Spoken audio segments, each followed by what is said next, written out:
Hey there, Alex here. Welcome to Sweet Spot Soul. It's been a few days and took a little bit of a respite and did some transmuting. And the next video, I'll start going into transmutation a little bit more about what does it mean to deal with these fear-based energies that we have that have been highly activated within us along this journey. So basically what I wanted to share today, something that really came through strongly, and this might be a little bit shorter video, but I think it's kind of cool, is the totality of source, right? The totality of this amazing energy that is at the helm of the soul stream that we are in all dimensions, in all realities, and the connectedness of all to all, just the immensity of God's source energy is so big, that here we are, this fractalized piece of it. And it's so big that it's really difficult to contain.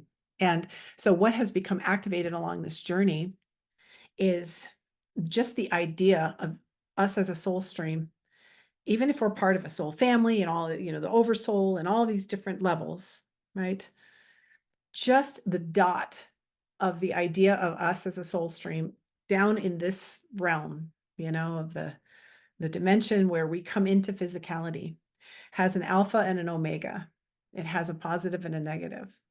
And that's just what makes it possible to be in the physical reality.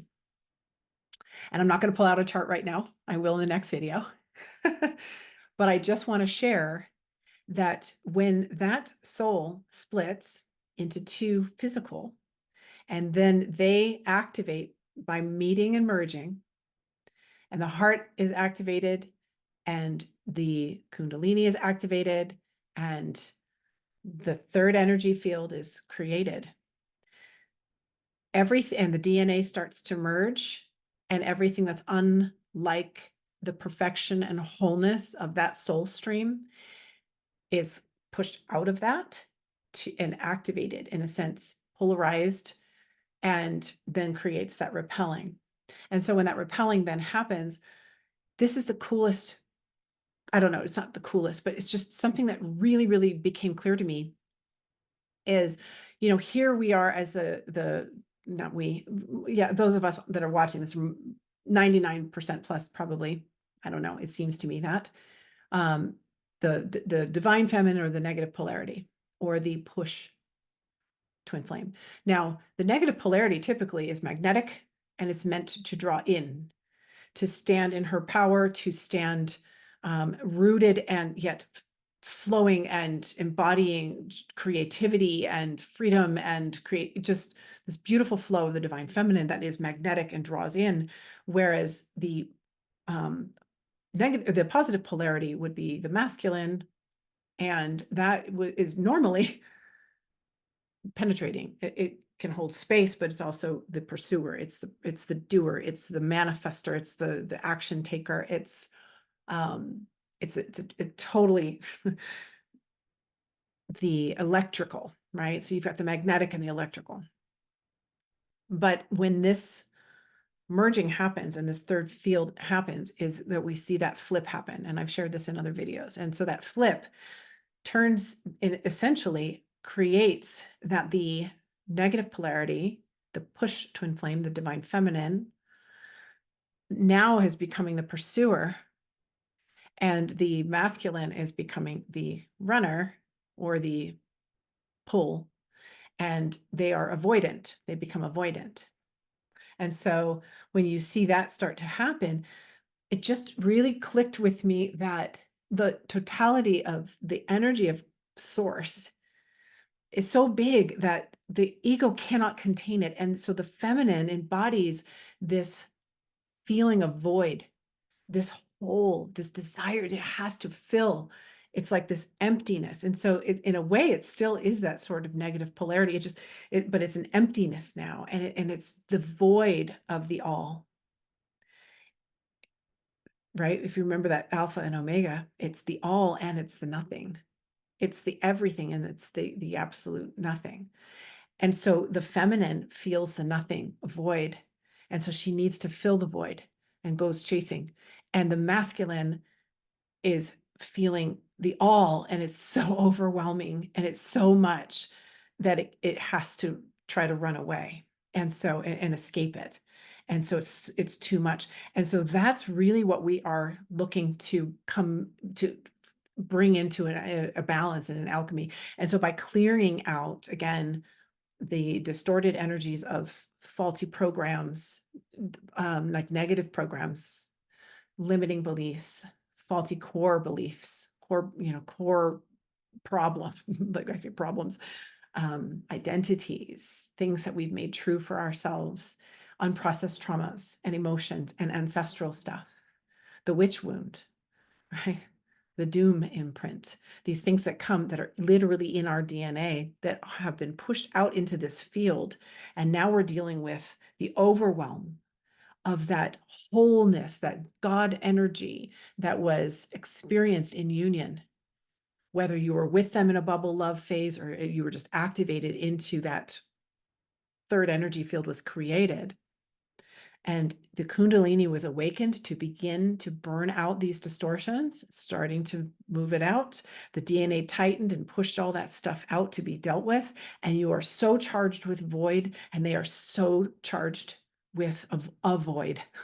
Run with too much. So it just really, I thought that might help you to see almost the dichotomy, if you will, of the all, that God is all and nothing. It's the paradox of that as well. And we are living it. We are living it here in the 3D, and we get to bring that up into the 5D and collapse all of the distorted parts of that so that we can realize it already is accomplished. It's been accomplished. It's already part of that diagram, which I won't pull out right now.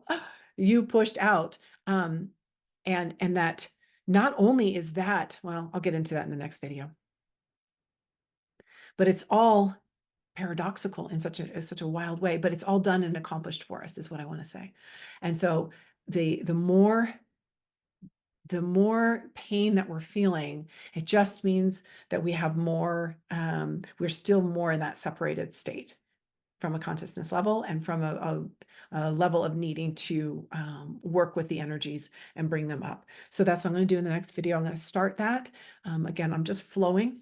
And also, just a quick statement, also, I did that You Pushed Out video, and it's been brought to my attention that Neville Goddard uses that term, and I must have heard it. And so I don't know, but it just clicked as I was having my visions and stuff in the middle of the night. So I don't mean to try to take that from anyone or teach Neville Goddard. I'm not a student of Neville Goddard.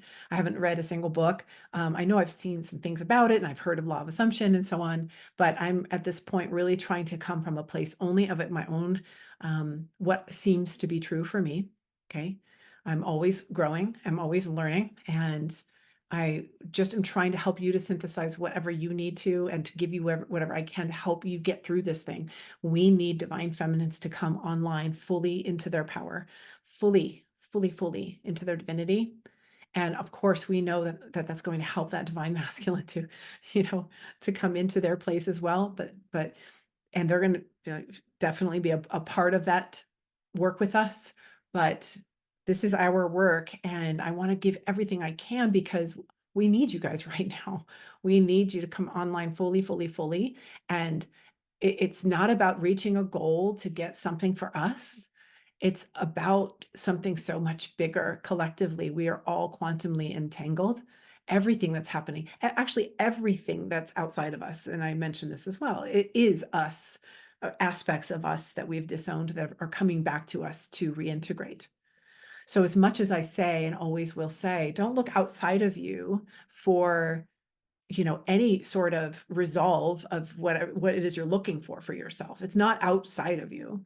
And yet again, another paradox is that everything outside of you that comes to you, that triggers you, or that comes into your life, whether it's triggering you or you're there to serve, is there for a reason, is there for you to be able to learn and grow and reintegrate a piece, or be triggered and come into some self-inquiry and put these pieces back together.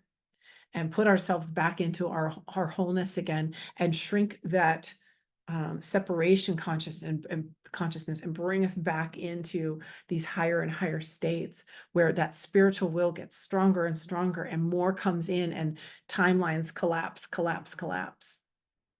And so, because the timeline is just the distance from that, as I put in my model, whether or not it's exactly true or not, it makes sense to me, and it certainly made sense when I learned a little bit about that.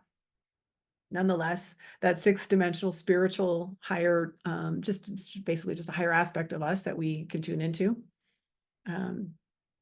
It's not a better aspect, it's just a spiritual vision of it, or portion of us, but everything is accomplished. As we're down here, it's accomplished up here, right? And as we collapse, they collapse together into the fifth that has no time or space. But the timelines are such that if you're way down here, in the lower levels of consciousness, and then what's accomplished is way, way, way up here at the top of this. And there's a very long distance of time and space to get through that. But as you move up your level of consciousness, all of that collapses. And so manifestations happen quicker. And that means health. And that means every relationship in your life. That means your purpose can now start to come online, because you're spiritualized now, and you're using your left and right hemispheres of your brain, and your mind and your heart are coming into coherence. Your masculine, feminine are now working in wholeheartedness. We'll be getting into this. And that's when soul can actually, you become a creator at this point. But when we're down in the lower levels, we're really dealing with emotionality and control and all of this reactivity, and our masculine, feminine are highly dysregulated and distorted. And so we calm that down, and that's going to be one level of alchemy. And then we move into the more spiritualized realms, and then we start getting much more conscious and bringing consciousness into this, and then intuition and logic, and start to work these together, bringing the heart and the mind into wholeheartedness. And then that's where soul truly can embody and express purpose, your dharma, through you. It wants that. We were wired for it, and that's what you're called to right now. So I'm losing my way. I'm just in flow. So I hope this is working and landing for you. I'm going to go into another video, start talking about some of this alchemy, some of this transmutation, whatever the right word is. I don't know. So let's not judge me on that, please. I'm just going to use the words that come to me, and continue to just try to serve at the best level that I can. Okay. Thank you so much for being here, and I will see you in the next video.